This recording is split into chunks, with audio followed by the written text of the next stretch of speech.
হোটেলে উঠেছি রাত্রির বেলায় 12টার সময়।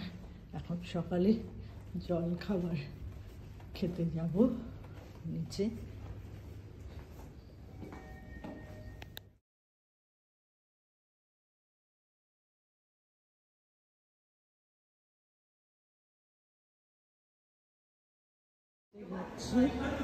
সকালে জল খাবার খাবো। হ্যাঁ,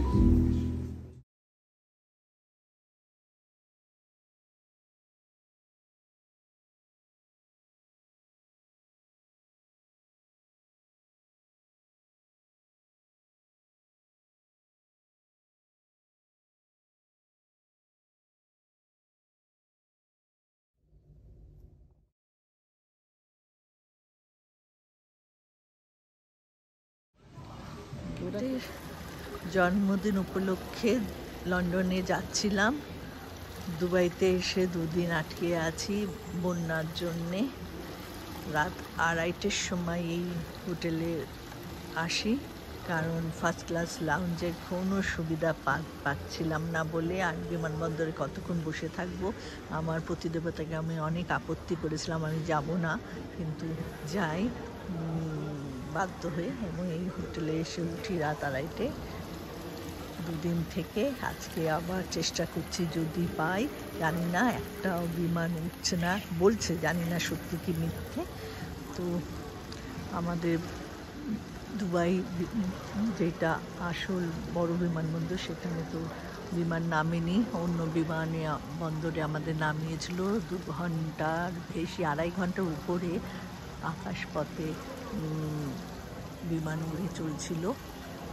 সমানে বলছিল ওদের নামানোর অনুমতি পাচ্ছে না, ওদের কাছে এই অনুমতি আসছে না, ওই আসছে না, নানান কথায় ওরা আমাদের ঘুরিয়ে রাখছিল।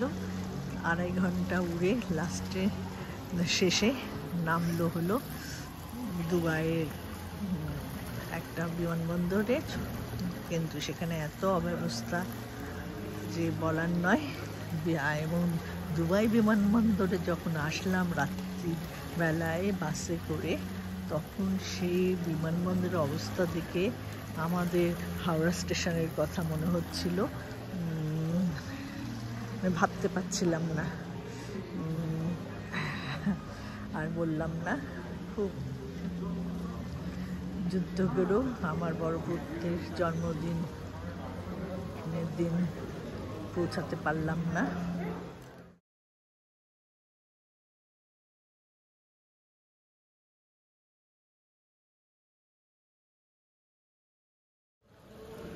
হোটেলে যে বসার জায়গাটা, তার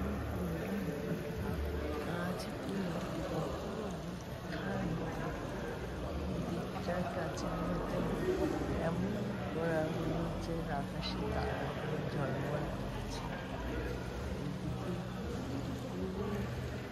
গাছগুলো রং পাল্টাচ্ছে আস্তে আস্তে, এগুলো মনে হচ্ছে আকাশে যেন রং।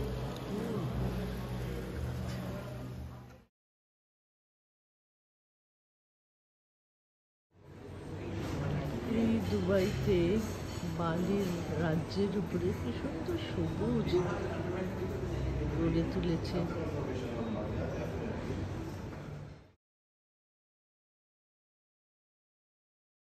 অসাধারণ।